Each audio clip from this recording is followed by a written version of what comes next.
दोस्तों, पिछली वीडियो में हमने जाना कि दुर्योधन कैसे एक बार निराश और लज्जित होकर आत्महत्या करने पे अड़ गया था। उसने किसी की भी बात नहीं माना और अमरणानशन पर बैठ गया। इस बात की पता जब पाताल लोक में छिपे हुए राक्षसों को चला तो वो सब बहुत व्यस्त हो गए, क्योंकि अगर दुर्योधन नहीं रहेगा तो उनका पक्ष तो कमजोर हो जाएगा और वो अगर कमजोर हो जाएंगे तो पांडव के पक्ष में जो देवता है वो सब आसानी से इन सब का विनाश कर डालेंगे। इस बात से चिंतित होकर उन सब ने ये तय किया कि हम दुर्योधन को यहाँ पे बुलाएंगे और उसे समझाएंगे।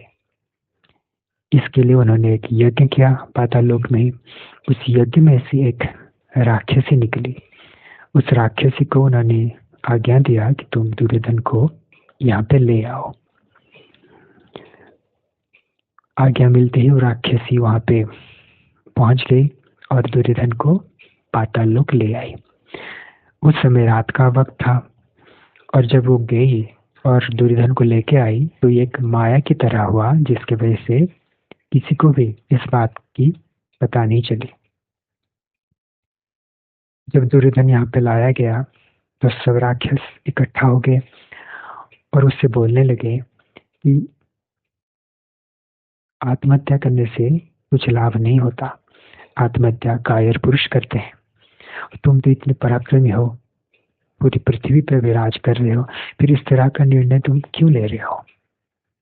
क्योंकि तुम्हारे बिना हम सबका पक्ष कमजोर हो जाएगा और पांडव हमारा विनाश कर डालेंगे। और तुम्हें पता है तुम्हारे जो शरीर है ये कितना दिव्य है।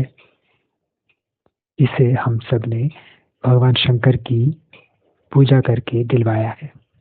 तुम्हारे जो शरीर का ऊपरी हिस्सा है, नाभि से ऊपर वाला हिस्सा, वो वज्र तुल्य है। कोई वस्त्र शस्त्र इस पे घाव नहीं कर सकती। और तुम्हारे जो नाभि से नीचे वाला हिस्सा है वो पार्वती देवी की कृपा से बना है, जो स्त्रियों को आकर्षित करता है। तुम्हारे लिए लड़ने के लिए लाखों करोड़ों की संख्या में राक्षस तैयार है। बहुत सारे राक्षस क्षत्रिय योनि में पैदा हो चुके हैं, वो भी तुम्हारे लिए लड़ेंगे। तुम्हें अगर इस बात की चिंता है कि द्रोण, द्रोणाचार्य, भीष्म ये कैसे पांडवों के खिलाफ लड़ेंगे, तो वो चिंता भी नहीं करनी चाहिए, क्योंकि कुछ राक्षसों की आत्मा उनके शरीर में प्रवेश कर जाएंगे, जिसके वजह से उनके मन में पांडवों के प्रति कोई मोह नहीं रहेगा और वो युद्ध करने के लिए तैयार हो जाएंगे। और एक बात, बहुत समय पहले भगवान नारायण ने नरकासुर का वध किया था। उस बात की प्रतिशोध लेने के लिए नरकासुर का आत्मा कर्ण के शरीर में प्रवेश कर चुका है, जिसके वजह से कर्ण श्री कृष्ण और अर्जुन के साथ युद्ध करने के लिए भी तैयार है। जब इतनी सारी चीज तुम्हारे साथ है तो तुम्हें किस बात की चिंता? इसलिए ये आत्महत्या करने का निर्णय छोड़ो, निश्चिंत होकर तुम वापस जाओ, क्योंकि हम सब पांडवों का वध अवश्य कर डालेंगे। ये कहने के बाद वो राक्षसी वापस दुर्योधन को वहां पे छोड़ आई। दुर्योधन को ये सारी चीज एक सपना जैसा लगा और उन राक्षसों की बात को याद करके उसका मनोबल बहुत बढ़ गया। उसे यकीन होने लगा कि हम पांडवों का वध अवश्य कर डालेंगे और मन ही मन वो खुश होने लगा और आत्महत्या करने जो उसने जिद पकड़ा था वो छोड़ दिया। इसके बाद भी वो अपने आप उस आमरण अनशन से उठा नहीं, क्योंकि वो अहंकारी था।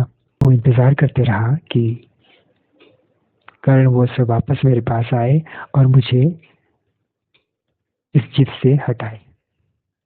इसलिए उसने सुबह तक इंतजार किया।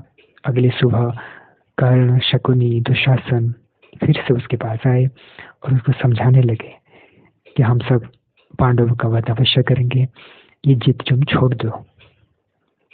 तब जाके दुर्योधन उस आमरण अनशन से उठा और सबके साथ हस्तिनापुर लौट गया।